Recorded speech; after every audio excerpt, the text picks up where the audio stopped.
श्री शिवाय नमस्तुभ्यम हर हर महादेव। आप सभी का स्वागत है हमारे यूट्यूब चैनल रंजना कुमारी ऑफिशियल में। तो दोस्तों कि आप लोग जानते हैं 23 दिसंबर 2025 मंगलवार के दिन यहाँ पर पौष महीने की शुक्ल पक्ष तृतीया तिथि पर पड़ रही है। दोस्तों यह जो मंगलवार तृतीया तिथि है पौष महीने में पड़ने वाला सबसे बड़ा तिथि है, क्योंकि यह पौष महीने में पड़ रहा है जिसका बहुत ही बड़ा विशेष महत्व होता है और ऐसा दिन पूरे साल में सिर्फ एक ही बार आता है। तो दोस्तों आप सभी लोग जानते हो कि 23 दिसंबर पौष महीने के मंगलवार तृतीया तिथि का अगर सबसे बड़ा कोई उपाय है तो वह है 7 चने की दाल वाला उपाय। तो दोस्तों इस पौष माह के मंगलवार तृतीया तिथि के दिन आप लोगों को इस 7 चने की दाल वाला उपाय को जरूर करना है।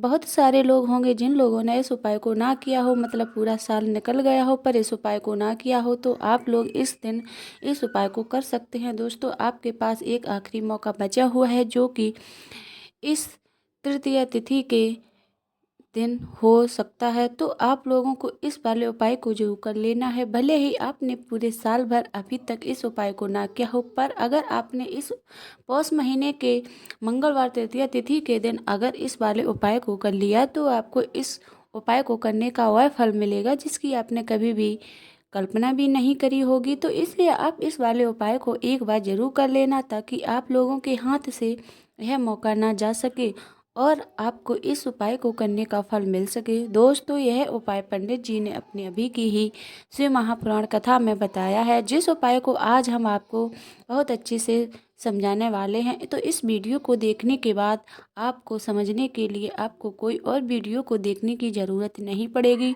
तो चलिए दोस्तों उपाय को शुरू करते हैं। देखिए यह पौष महीने के मंगलवार तृतीया तिथि के दिन यह इतना खास होता है, इतना महत्वपूर्ण होता है। देखा है कभी कभी बड़े बड़े पूजा पाठ अनुष्ठान से जो मनोकामना पूर्ण नहीं होती है, पौष महीने के दिन एक छोटे से उपाय करने से ही आपकी मनोकामना पूर्ण हो जाती है। और बहुत सारे लोगों ने इस उपाय को किया भी है और उनको इस उपाय को करने का फल भी मिला है। तो अगर आप लोग भी उपाय को करना चाहते हैं तो आप इस उपाय को पहले अच्छे से समझ लें, सुन लें, उसके बाद करना, आपको इस उपाय का फल जरूर मिलेगा।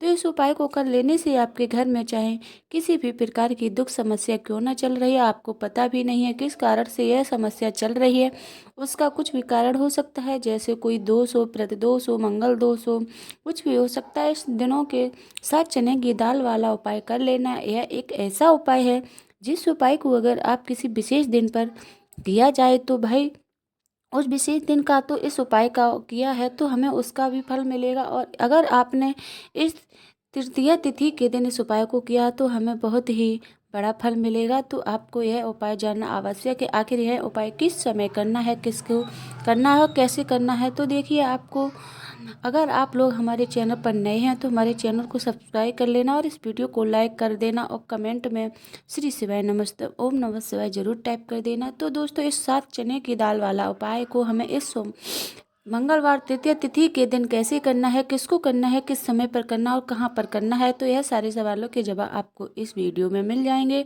और जो यह वीडियो देखेगा भाई उसको 7 चने की दाल वाला उपाय जरूर करना चाहिए, क्योंकि इस दिन 7 चने की दाल का भी बहुत ही बड़ा और विशेष महत्व होता है।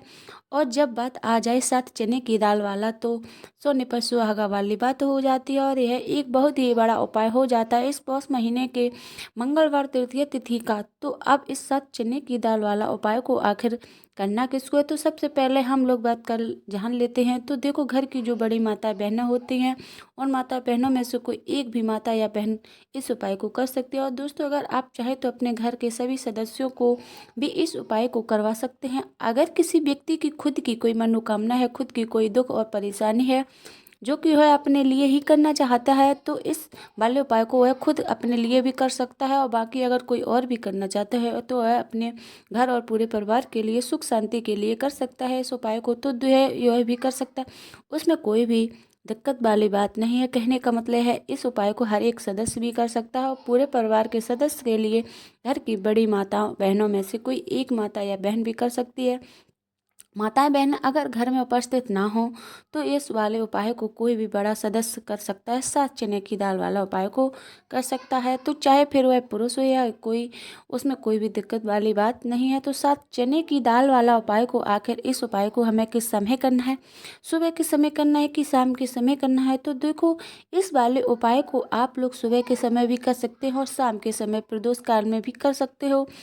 अब अगर आपको भाई साहब सबसे उत्तम समय कौन सा रहेगा, तो इस 7 चने की दाल वाले उपाय को करने का सबसे उत्तम समय बस कहेंगे कि इस उपाय को सुबह के समय करेंगे तो ज़्यादा अच्छा होगा। तो बाकी अगर प्रदोष काल शाम के समय भी करेंगे तो भी अच्छा होगा, उसमें कोई भी दिक्कत वाली बात नहीं है। तो दोस्तों, जो अगली सबसे बड़ी और महत्वपूर्ण बात आती है वह आती है कि सुबह अगर हम करेंगे तो कितने बजे से लेकर और कितने बजे के बीच तक करना है, और शाम के समय प्रदोष काल में करेंगे तो हमें कितने बजे से लेकर और कितने बजे के बीच में करना है। तो सुबह जितनी जल्दी हो सके आप उपाय को करने की कोशिश करना। बाकी अगर किसी कारणवश लेट हो जाओ तो थोड़ी देर भी हो जाए तो 10 या 12 बजे तक के बीच में इस उपाय को कर लेना है। 12 बजे से ज़्यादा देरी ना हो, ठीक है, इस बात का आपको ध्यान रखना है। तो अगर शाम के समय करेंगे तो आपको शाम के समय 6 बजे से शुरू हो जाता है, मतलब आप 6 बजे से लेकर 7 बजे के बीच का जो समय होता है यह समय प्रदोष काल का समय होता है। तो आप उपाय को 7 या 8 बजे के बीच में कर सकते हैं। तो मतलब 6 बजे से लेकर 8 बजे तक के बीच में आप इस वाले उपाय को कर सकते हैं, उसमें कोई भी बड़ी बात नहीं है।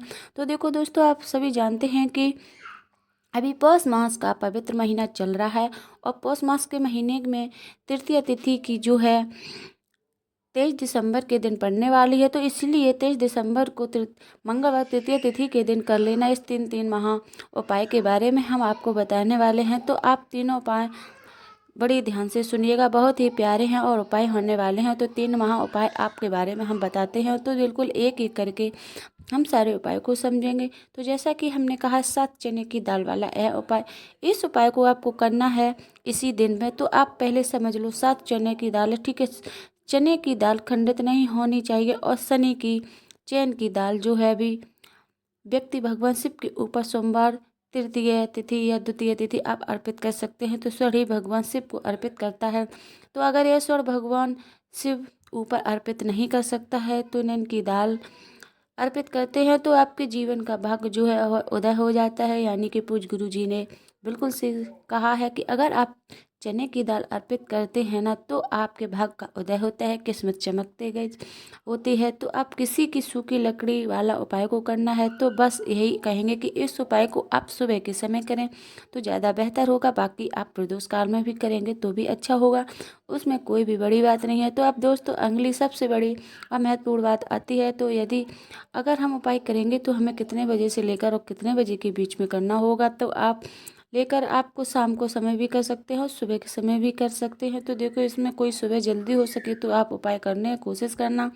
10 या 11 बजे तक, आप 12 बजे तक के बीच में कर लेना और शाम के 6-7 बजे तक के, मतलब 8 बजे तक के इस उपाय को करना है। मतलब तो आपको क्या करना है, कभी भी इस वाले उपाय को कर सकते हैं, तो उसमें कोई भी दिक्कत वाली बात नहीं है। यदि किसी प्रकार की कोई निश्चित दिन और निश्चित तिथि पर करते हैं तो इसका हमें बहुत ही अधिक लाभ होता है। तो इस उपाय को करने के बाद आप जीवन में बहुत अधिक परिवर्तन के साथ साथ ही जो उपाय अपने जीवन की सारी परेशानियों को या सारी बाधाओं को दूर करने वाले हैं।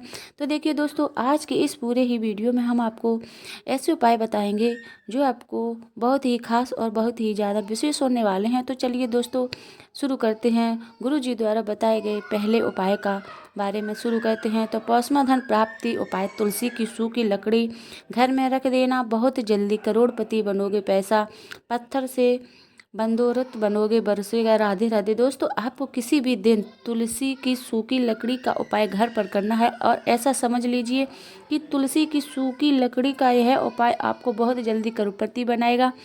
तो क्योंकि जो मेरी महीना है यह श्री हरि विष्णु का सबसे प्रिय महीना है। तो देखिए, स्कंद पुराण में आता है कि भगवान विष्णु को सबसे प्रिय अगर कोई महीना है तो वह है पौष का महीना। तो पौष के महीने में तुलसी के उपाय रातों रात आपके भाग्य को चमकाते हैं। तो ऐसे में आज की इस वीडियो में हम आपको तुलसी के ऐसे उपाय बताने जा रही हूँ, रातों रात आपका भाग्य चमकेगा और बहुत ही जल्दी आपको महाधनी बनाएंगे। तो देखिए, श्री हरि विष्णु प्रसन्न होते हैं। जब भी आप माँ तुलसी से जुड़ा हुआ कोई भी उपाय करते हैं तो माँ लक्ष्मी प्रसन्न होती हैं। जब आप श्री हरि विष्णु को प्रसन्न करते हैं तो आज की इस वीडियो को उपाय हम आपको बता रहे हैं। तो उपाय को करने से श्री हरि विष्णु तुरंत प्रसन्न होते हैं और सीधे सीधे आप माँ तुलसी को प्रसन्न कर लेते हैं। तो आपके जीवन में खुद आपने सौभाग्य का आपको जीवन में आप खुद अपने सौभाग्य को प्रसन्न कर लेते हैं, प्राप्त कर लेते हैं इस छोटे से उपाय को करके। तो देखिए, सबसे पहले बात कर लेते हैं कि जो माँ तुलसी के इन तीनों बिना श्री हरि विष्णु का पूजन और श्री हरि विष्णु का भोग दोनों ही अधूरे हैं। जब भी हम श्री हरि विष्णु का भोग कराते हैं तो उनको भोग लगाते हैं, उसमें हम तुलसी दल जरूर डालते हैं। एक पत्ता डालेंगे, लेकिन तुलसी दल विष्णु कोई भी भोग स्वीकार नहीं करते हैं। तो आप पौष के महीने में तुलसी का पूजन करने से व्यक्ति का सौभाग्य की प्राप्ति होती है, उसके घर में कभी निर्धनता नहीं आती है। आप देखिए, सबसे पहले तो आप पौष के महीने में एक हरा भरा तुलसी का पौधा अपने घर में लगाना चाहिए। अगर पहले से आपके घर में तुलसी का हरा भरा पौधा है तो बहुत उत्तम है, अगर नहीं है तो पौष के महीने के लिए इस तुलसी जी का पौधा आप जरूर लेकर आएँ, क्योंकि सबसे श्रेष्ठ महीना है तुलसी के पौधे को अपने घर में लाकर लगाने के लिए। दूसरी चीज़ है, पौष के महीने में या उसमें पहले आपके तुलसी जी का पौधा सूख गया है और अगर तुलसी का पौधा आपके घर में सूखा हुआ है तो उससे कौन पाए, तो आपको क्या करना है, रातों रात अपने भाग्य को चमका सकते हैं। तो देखिए, अगर आपके घर में अगर आपके घर में तुलसी जी का सूखा हुआ पौधा है, इसमें आपको हरे भरे पौधे से उपाय नहीं करना है। आपके घर में तुलसी जी का अगर सूखा हुआ पौधा है तो उसी से आप उपाय कर सकते हैं। आपके घर के करेंगे, इस चीज़ का ध्यान रखिए। तो देखिए, अगर तुलसी जी का पौधा सूख गया है तो आपको करना क्या है, छोटी छोटी टहनियाँ लेनी है, गिन के 7 टहनियाँ। ठीक है, कितनी टहनियाँ लेंगे, 7 टहनियाँ लेंगे। थोड़ा सा मौली धागा आपको लेना है और 7 तुलसी की सूखी लकड़ी को एक एक के अपने अंदर एक यानी कि गट्ठा टाइप का बनाना है और उसको बांध देना है। ठीक है ना, सारी तुलसी की लकड़ियों को इकट्ठा करके और मौली धागे से बांध देना है।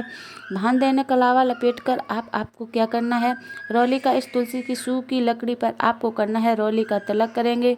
अगर चंदन है तो थोड़ा सा चंदन लगा दीजिए। अब यह तुलसी की जो सूखी लकड़ी है यह आपको थोड़ी देर अपने घर के मंदिर में रखनी है और श्री हरि विष्णु के सामने, और एक देसी घी का दीपक आपको श्री हरि विष्णु के सामने लगाना है। दीपक गोल बाती का लगाएंगे और उसमें एक चुटकी पिसी हुई हल्दी डाल देंगे। श्री हरि विष्णु को हल्दी बहुत प्रिय, दीपक लगा देंगे। थोड़ी देर बाद तो तुलसी की लकड़ियाँ उनको ऐसे ही रखा रहने देंगे, तिलक कर देंगे। अब थोड़ी देर बाद आपको क्या करना है, तुलसी की जो भी सूखी लकड़ी बांधी थी कला, वैसे ही मौली को धागे से अब आपको उनको उठाना है। एक छोटे से लाल कपड़े में आपको इसको रख लेना है। ठीक है ना, लाल कपड़े में रख लीजिए, पीला कपड़ा हो तो पीले कपड़े में रख लीजिए। रखने के बाद आपको क्या करना है, इसकी पोटली टाइप की बना देनी है। धागे से लपेट कर मौली धागे से पोटली बना लीजिए, आराम से बन जाती है। तो आप पोटली को आपके कहाँ रखना है, इसे आपको अपने घर के मुख्य द्वार पर टांगना है। ठीक है ना, अंदर की तरफ मुख्य द्वार पर अंदर की तरफ टांग दीजिए और माँ लक्ष्मी का ध्यान करिए, श्री हरि विष्णु का ध्यान करिए। उनसे प्रार्थना करिए कि हे धन की देवी महालक्ष्मी, आप मेरे घर के पधारिए और अपनी कृपा मुझ पर बरसाइए। इस उपाय तरह आपको प्रार्थना करनी है और मंत्र बोलना है, ओम नमो भगवते वासुदेवाय नमः। 11 बार है मंत्र बोलना है। एक दीपक आपको जिस दिन भी उपाय करेंगे उसी दिन आपके घर के मुख्य द्वार पर प्रज्वलित करना है। चौमुखी दीपक, 4 बाती का दीपक लगाएंगे और थोड़ी सी हल्दी उस दीपक में भी डाल देंगे। ठीक है, तो मुख्य द्वार पर दीपक बाहर की तरफ लगाना है, सीधे हाथ पर। ठीक है ना, तो यह उपाय पौष महीने के आप करिए और देखिए कि कैसे आप महाकरोड़पति बनते हैं, कैसे आपके पास पैसा आता है, कैसे आप धनी होते हैं। तो यही कारण है, उस रातों रात भाग चमकाएगा। तो अगर आपको वीडियो अच्छी लगी हो दोस्तों तो हमारे वीडियो को लाइक करिए और चैनल को सब्सक्राइब करिए। श्री शिवाय नमस्तभ्यम।